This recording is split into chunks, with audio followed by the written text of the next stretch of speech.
Hey, yeah, everybody awake and ready for some more on the Beatitudes?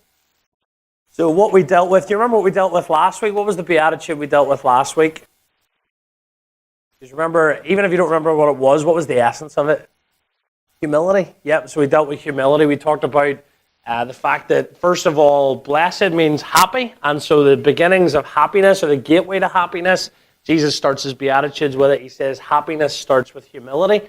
And we talked about very simply what we're going to see once more this evening. That as Jesus lays out for us these principles of happiness, they very much go against what the world would try to promote. And so whenever the world thinks of happiness or having joy, they wouldn't think about being poor in spirit like we looked at last week. They would think about having riches and having wealth and having much about you and making a name for yourself. Likewise this week, even just the statement on the screen should be enough to grab your attention this evening. Matthew chapter 5 verse 4, the second beatitude, the second thing that Jesus shares with us. So you picture that crowd there. We're going to go to that scene a little bit through this evening. He starts off and he says to the 12 disciples, and the commentators would say that he drew away from the crowd. So there's a multitude that's sort of on the horizon there. 12 disciples are the audience. He's speaking to them and he starts off by saying, blessed or happy are the poor in spirit. I'm sure that would have got their attention just as it got ours last week. And then this evening, we're going to look at the fact that he goes on then to tell us in Matthew chapter 5, verse 4, he says, blessed are they that mourn, for they shall be comforted. Blessed are they that mourn, for they shall be comforted. And that's why we've entitled tonight, Happiness Through Sorrow. And I don't know about you, but certainly for me, I look at that and I'm like, if I had a thesaurus, you look at the synonyms and is it antonyms? Is that the opposite word? Is that right? You look at the opposite words, and I'm pretty sure if you looked up the word for happiness in the thesaurus, the anonym for happiness would probably be sadness or sorrow. And yet Jesus comes here in the Beatitudes and he tells us tonight, as I'm sure you're going through some tough times yourself, or have been, or certainly will be, he says to us tonight, blessed are those that mourn. Blessed are those that are going through difficult times. Blessed are those that are facing sadness and sorrow. And so what we have to consider this evening is simply this, that maybe, just maybe, as Christians we know this to be true, but maybe the world has it wrong and Jesus has it right. Whenever it comes to each of these Beatitude statements, maybe it's the world's point of view that is completely upside down, but we've been looking at something upside down for so long that it seems to be the right way up. And so Jesus, throughout these Beatitudes, he's going to flip the script, if you will, flip the picture upside down for us. And so I start off tonight with some questions. They're hypothetical. They don't need a reply tonight. I wonder, are you facing hard times this evening? Are you hurting? Are you mourning? Are you holding back tears tonight? Are you going through some difficult moments? And maybe that's you right now. And if it is, then this message is one for you this evening. If you're not, then I encourage you to put these kind of messages in the bank for the future. Because it's not pessimistic, it's just realistic to say that in this life, in the world that we live in, and with people being who they are and us being who we are, we're going to face difficult moments. We're going to face those times of sadness and sorrow and uncontrollable tears and crying. And so Jesus starts off by telling us, blessed are they that mourn, for they shall be comforted. Here's the picture tonight, folks, right? So Jesus says happiness is this. These are some pictures that I thought depicted quite well scenes of sadness and sorrow. So this is the kind of scene that Jesus is painting. Happiness looks like this. Happiness looks like this. I think the last one, it's sadness for the person in the picture, but to me I find it quite amusing. Maybe it's sadistic, but I look at that and part of me laughs a little bit whenever I see that. And I think I've had times whenever, Ellie is uncontrollable tears, and I can't help but look at like the faces that she's making or the noises that she's coming out with, and I can't help in some sad way of almost laughing at her sadness because it's so silly to look at. And so the world would look at what Jesus is saying right now and say, you're absolutely mad. How can you say that sadness and sorrow and mourning could possibly equal happiness? And yet that's exactly what Jesus says. He says, blessed are they that mourn, for they shall be comforted. Like we did last week, we're going to look at some of the key words. There's not much to work with whenever you're going through one verse at a time. So to do, 30, 40 minutes out of teaching on one verse, we have to delve in quite deep to the verse at hand. And so The first word that we want to look at is that word mourn. And you're saying to me, well, last week we delved quite deep into looking at the word poor, and we looked at how that meant humility, how it looked like cowering and crouching and that picture of lowering ourselves, and it was helpful to look at the meanings behind the word. Tonight you say, well, maybe that word mourn doesn't mean what I think it means. Maybe Jesus is getting at something else. Maybe the original word meant something different. And I'm here to tell you very simply tonight that that word means exactly what it looks like. In fact, William Barclay, who writes a great commentary on the Beatitudes and the Sermon on the Mount, he says the Greek word used for to mourn, used here, is the strongest word for mourning used in the Greek language. It's the word which was used for mourning the dead, the passionate lament for one that was loved. They put that into context for you. He puts it in the scenario. He says the Septuagint, the Greek version of the Old Testament, it's the word which was used, the equivalent word was used to describe Jacob's grief whenever he believed that Joseph, his son, was dead. So you picture that scene. You picture whenever the brothers come back and they've sold Joseph into slavery, and they come back with their news saying, sorry, Dad, we couldn't save him. We could only find fragments, and your son is dead. Jacob grieved more than he'd ever grieved before. He would never build another altar until he found out Joseph was alive again. It was times of utter sadness and sorrow and brokenness. And that's the equivalent word that's used here in the Beatitudes. He's saying, blessed are they that mourn. And whenever we're talking about mourning, it's mourning in the greatest sense of the word. It's not a shallow mourning. It's not the kind of mourning that you have whenever your sports team loses. Anybody have a favorite sports team, and whenever they lose, you get quite sad? So all the time, yes, I'm the same way. So my soccer team, sorry, I'm getting sports mixed up and cultures mixed up. Soccer, not football. So my soccer team back in England, not just did they just get relegated, and I know there's not really the principle of relegation in American sports. So what that means is there's different tiers. My team is in the second tier. They're not even in the top tier. They got relegated from the top tier 3 years ago. Now we just got relegated from the second tier to the third tier. It's pretty bad. Yeah, it's pretty much meaning demoted. So it means we go down and down and down and down. And just for the fun of it, they've taken 12 points off our team before next season even starts. They've put us into what's called administration, meaning we can't pay our bills. We're 40 million in debt. We can't pay our staff. It's kind of a shambles. So I've kind of got beyond the point of sadness to just thinking it's just silly now. So I don't really care too much for that. So that's not the kind of sadness we're talking about tonight. It's not the kind of sadness whenever your sports team loses. It's not the kind of sadness when your favorite television program gets cancelled. It's not the kind of sadness, and although this is quite sad, whenever you go to your favorite food place and you got that big plate of chicken wings or whatever you order, and you get to that last little bit in your plate, knowing that once this little bite goes in your mouth, you're going to be facing an empty plate. And that's a sad, sad time. Certainly maybe not for you, but certainly for me. Maybe it's whenever you drop your iPhone and the screen smash. Anybody ever seen somebody do that? It's painful, isn't it? You see it drop, and it's like in slow motion. You see it hit the ground, right? I feel like I'm hitting a nerve here. I can feel the sadness creeping in. So those are sad moments, right? Whenever you lose your favorite toy, I'd like to think we're all beyond being sad about losing our favorite toy, but maybe that's you tonight. Those are all silly little pictures, but in all honesty, those are things that can make us feel an essence of sadness, but what we're talking about tonight is so much deeper than that. In this text, it's telling us that this pain this morning, it's raw, it's agony, it's massive. Like it says in our comment there by William Barclay, it's the equivalent of mourning somebody that's lost. The equivalent of mourning a loved one. Whenever you see that dead person before you that you oh so dearly loved, and you're mourning over the life that was. A mourning that can't be hid, a mourning that can't be undone, a mourning to which there is no turning back from. It's a deep contrition of the heart. It's soul-stirring in its nature. And so I'm painting that vivid picture just to almost make this verse seem even more stark and startling, because this isn't just some light verse tonight, and this isn't just some fluffy message this evening, because really life can be fluffy sometimes, but sometimes life gets real and life gets hard. And those moments that we talk about, this kind of mourning, that kind of uncontrollable sadness and sorrow, can creep in oh so quickly into our lives. And so you might ask this evening, where is the happiness in that? Where's the happiness in that? And that's kind of where we're going to go to for the rest of our study in the next sort of 25 minutes that we have. What is Jesus getting at? And how can he possibly say, blessed are they that mourn? We can all think of events in our lives that have brought that unrestrainable tear, that sadness and sorrow into our lives. To help you illustrate it this evening, these are just ways to help hopefully flesh out this verse and help you to think through what this verse means in your life. Ernest Hemingway was once with a group of fellow friends over lunch, and they bet him $10 that he couldn't come up with a short story that was only 6 words long.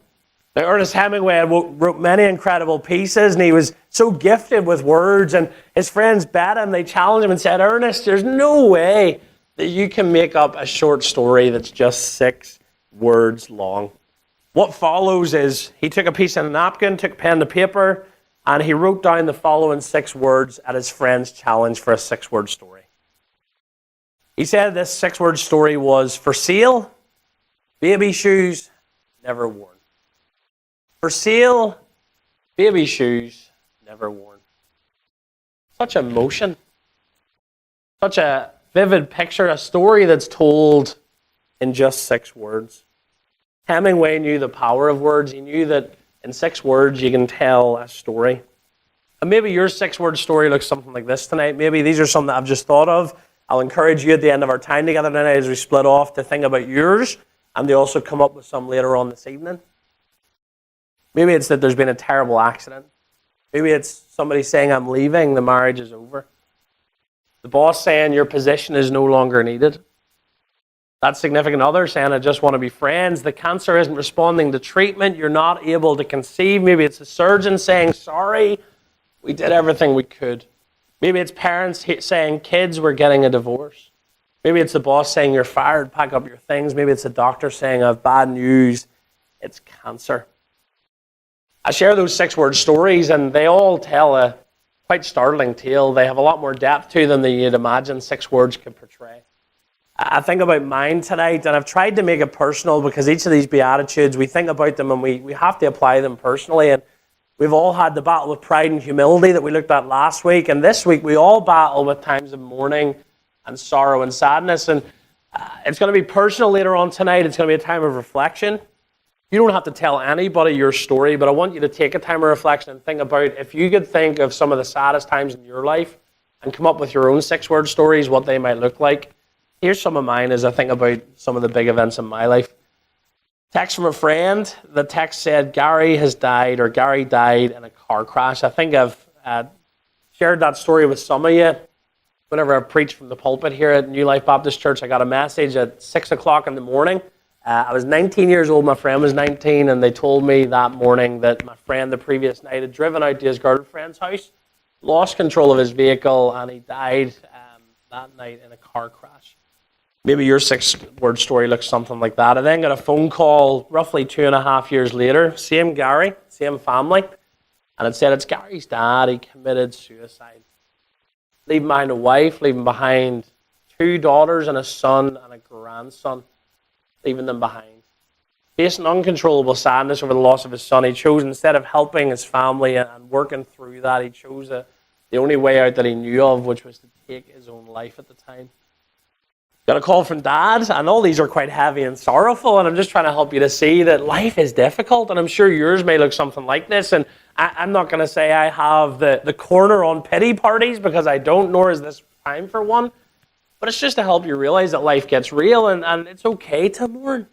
It's okay to shed a tear. It's okay to face those difficult times, because in the midst of it, what you're going to realize by the end of this evening is that God paints incredible portraits through pain and sorrow.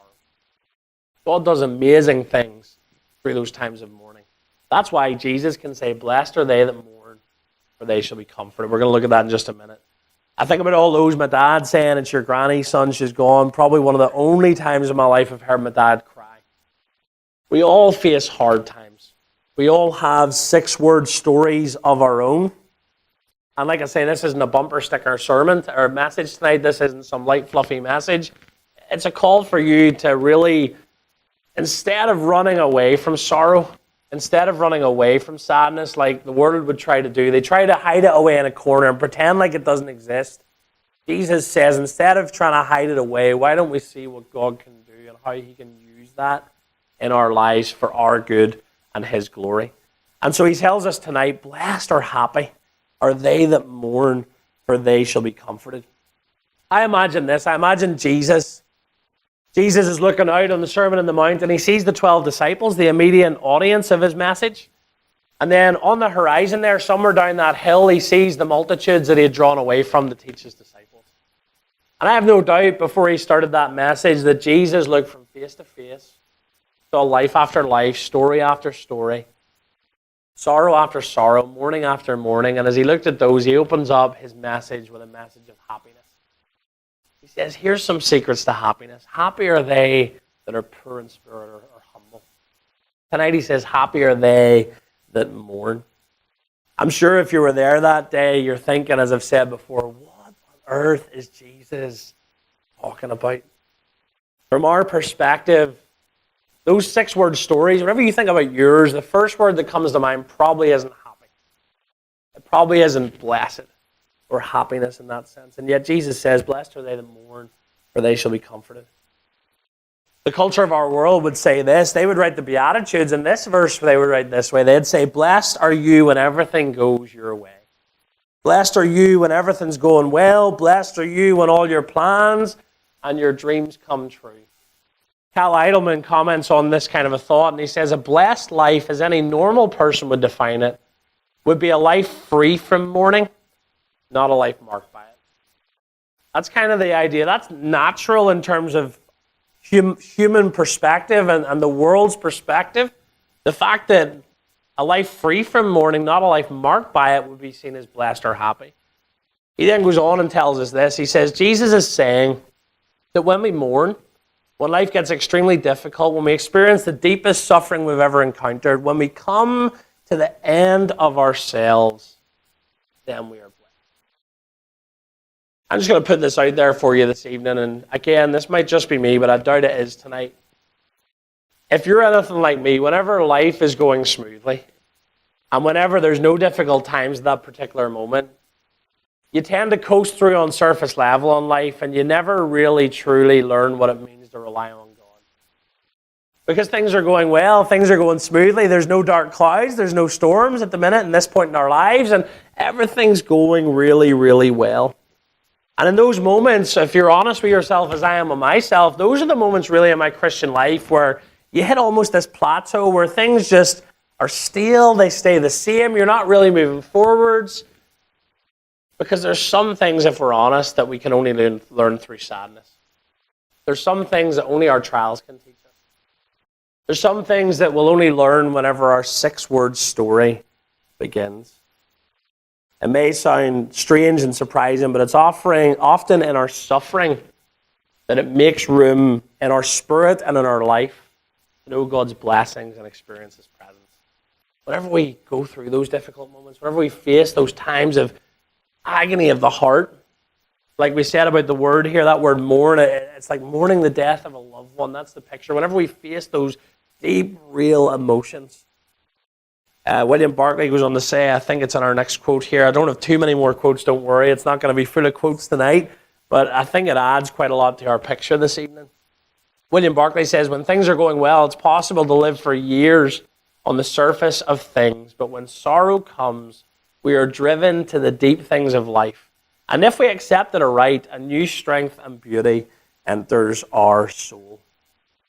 Maybe tonight, instead of pushing away the hard times, pushing away the sorrow, pushing away those times of mourning, it's almost like a defense mechanism in our human mindset. We don't want to embrace it. We don't want to accept it. We don't want to process it. If I'm honest with myself, and we all deal with grief in different ways, after the death of my friend, one of my 6-word stories, I would say for years, it never really truly hit me what I went through and the loss that I'd faced. I dealt with my grief by turning to other friends that I saw mourning in the more open sense of the word. They were in uncontrollable tears. They lost, in some cases, their best friend, in one case, their boyfriend, in some cases, a son or a brother. And I decided in my hard time, instead of trying to process what I was going through, I tried to push it away into a corner, not deal with it, let it be that elephant in my life, if you will, and try to help other people in theirs. And it wasn't until about 2-3 years later that really that hit me like a ton of bricks. And it came time to process it.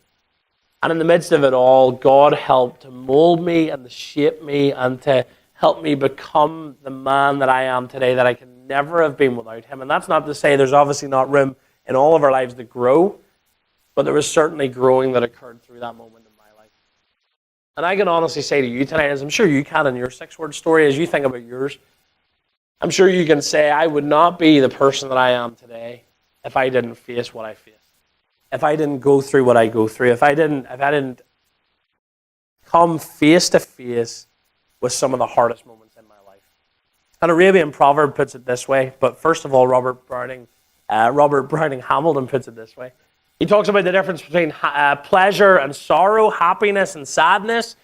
He wrote this poem. He said, I walked a mile with pleasure. She chattered all the way, but left me none the wiser for all she had to say. I walked a mile with sorrow, and ne'er a word she said, but oh, the things I learned from her when sorrow walked with me. Whenever we go through life, if life was full of luxury and happiness, and there was never a dark moment, never a trial, never a sadness, never a sorrow, never a mourning moment, I guarantee you, you would not be the person you are today. You would not have strength of character. You wouldn't be molded and shaped by God Almighty into the person that He wants you to be, to face the trials that are yet to come in your future. I was getting on to that Arabian proverb. It says this, and I want you to think about this. All sunshine makes a desert. All sunshine makes a desert. What does that mean? The land on which the sun always shines will soon become an arid place where no fruit can be born. And if sunshine always shines in our life and there's never rain, there's never storms, there's never that moment of hardship, fruit can't really grow in arid places. And sometimes it's only through whenever the rains pour down on our lives, so to speak, whenever the storms come our way, sometimes it's only then that certain experience can be born out of sorrow such as that. It's in those moments, and again, I ask you to reflect on yours, I reflect on mine. Whenever I think about my hard moments, it's then that God became real to me. It's then that my faith was tested like never before. It's then that God said, look, I am real, I am there, I'm encouraging you to come deeper than you've come to this point. And it's in those moments where God produced a fruit and a character in my life that could never have come any other way. And I pray you can say that about your hard times as well. And it's because of all those truths, although it's otherworldly, although it's paradoxical, if you will, happiness and sorrow, how can these two work together? It's through that that Jesus can say tonight, blessed are they that mourn, for they shall be comforted. Because Jesus comes into our 6-word story and He breathes hope. He breathes positivity.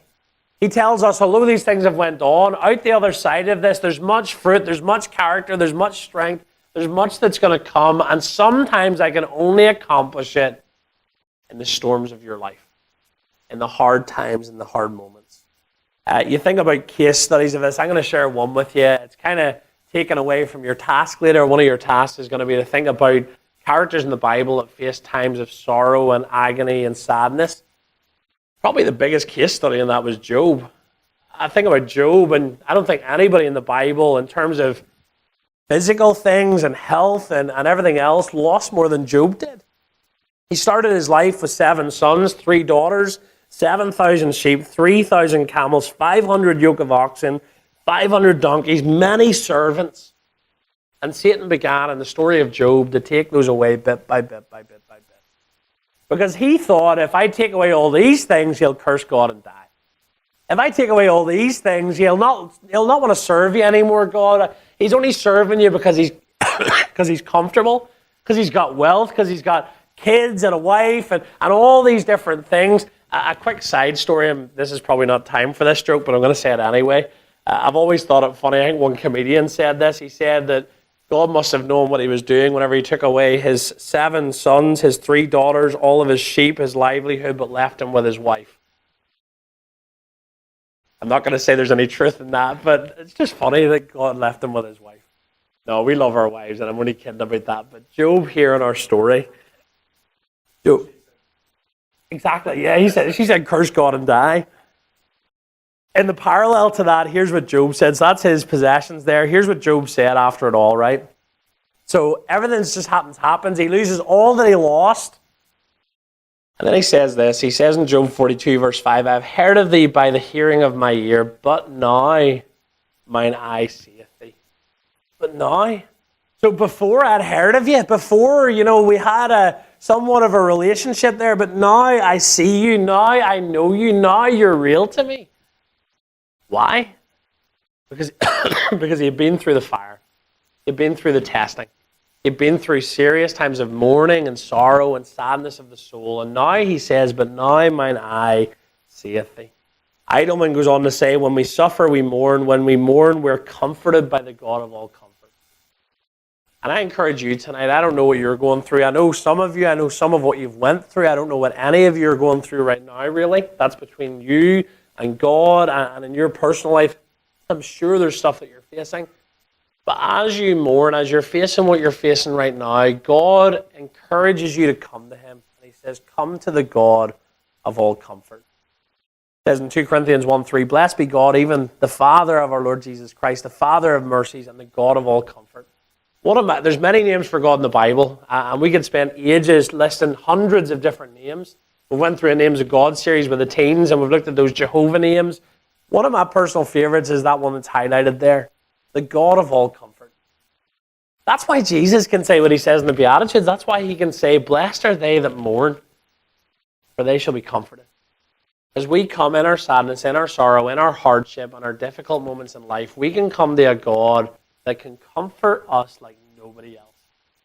Not even our spouse, not our loved ones, not our family, not our friends, not our church, not our pastor. As much as they want to help us in our times of sadness and sorrow and mourning, there's nobody that can comfort like the God of all comfort. And so in the midst of it all, here's the deal, right? God cries out in your 6-word story, and he writes some 6-word stories of his own. Here's God's 6-word stories to you this evening. And this is why the Beatitude can be seen as true. This is why happiness equals mourning. I will not waste your pain. That's one of the stories he writes into your hard time. I will not leave you alone.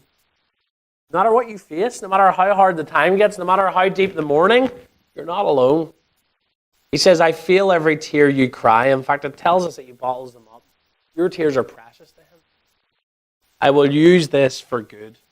I don't know about you, but as I studied out this Beatitude, before I got to it, I'm like, how can this be? How can blessedness and happiness come from mourning? But then you look at statements like this, in the hardest moments of your life, whenever your friend dies and his father commits suicide, and you go through different things like that, and God speaks into your life, and he says, I'm not going to waste it.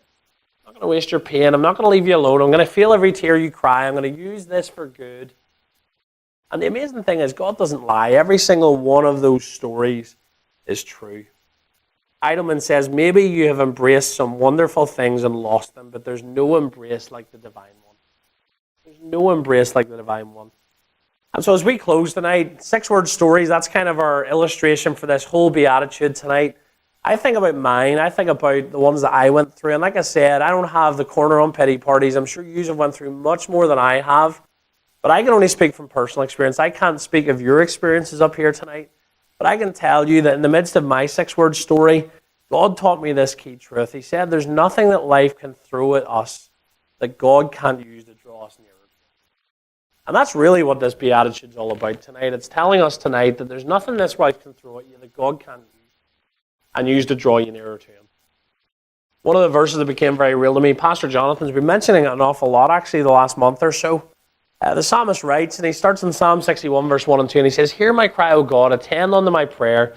From the end of the earth I will cry on to thee. When my heart is overwhelmed, lead me to the rock that is higher than I went out that morning whenever my friend, I got the news that my friend passed away. I went out for a walk, and as some of you have heard this before, whenever I preached, I'm sorry, let me just share it with the others that haven't.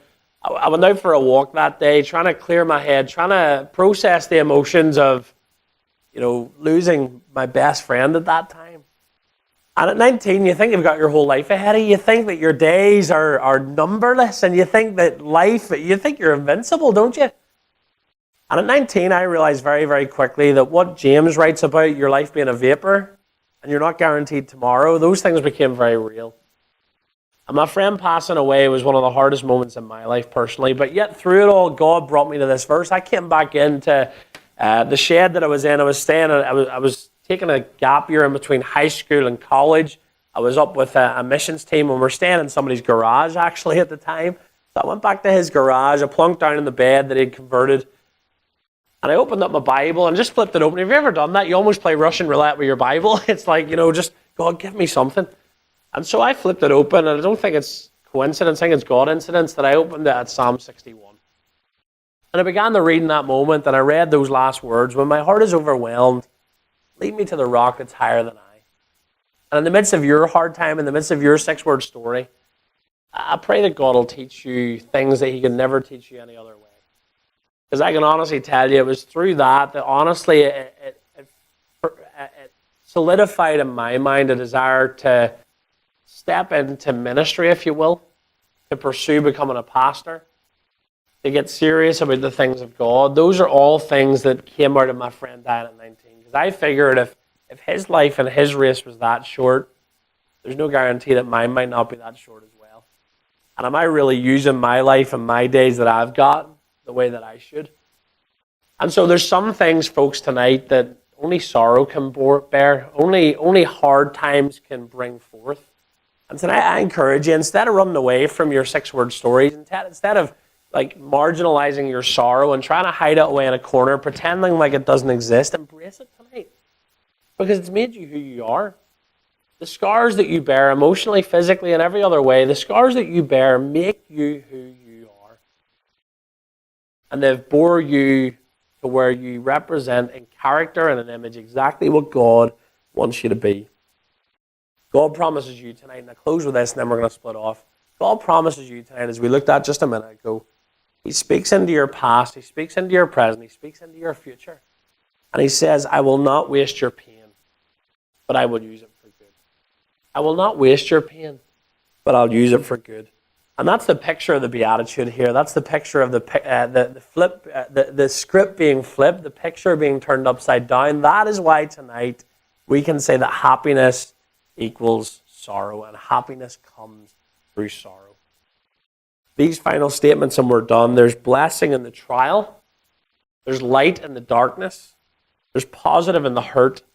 And there is certainly happiness that comes through sorrow. And that's why Jesus says to us tonight, blessed are they that mourn, for they shall be comforted. So what I want us to do this evening, here's just a few quick things for you to think about. I want us to split up just for the next 10 minutes or so and think about some of these tasks. The first one is very personal, so I would encourage you don't have to share it with, if you want to even just take a moment aside and think about this, you can. But take a time of reflection on what is your 6-word story. And if you'd like to share it at any point at the end, once we come back in together, you're more than welcome to. But I would not force anybody to share the hardest moments of their life with everybody else. But I encourage you, take time and reflect, think about that, put it into a 6-word story, and then start to think about what God has brought out of that. The fruit that's come, the positives that have come from your hard time. Secondly, there in the Bible, what characters can you think of that went through times of sorrow and mourning? And the last task is one that I want you to think about. If you could write into Job's, for example, all that Job lost, all that he went through, if you could put his time of sadness into a 6-word story, what would that 6 words look like? I want you to be Ernest Hemingway tonight. I know that it's hard to try and be somebody like Ernest Hemingway, but I want us to put those Bible character stories. For example, I thought about this. Jesus in the Garden of Gethsemane, his 6-word story would have been the cross is on the horizon. As he sweat those, I'm gonna stop now. I'm gonna stop. I've taken Job, I've taken Gethsemane. There's nothing left. You can still think of a different 6-word story. So that's my last thing, and then I'm gonna keep quiet because I'm gonna be getting it to where you don't have any left to get. So anyway, take a moment there. We'll take 10 minutes. We'll come back at about 10:02 there, something like that. We'll reflect on that. So time of reflection, 6-word story, characters in the Bible that went through sorrow and mourning, and what would their 6-word stories say?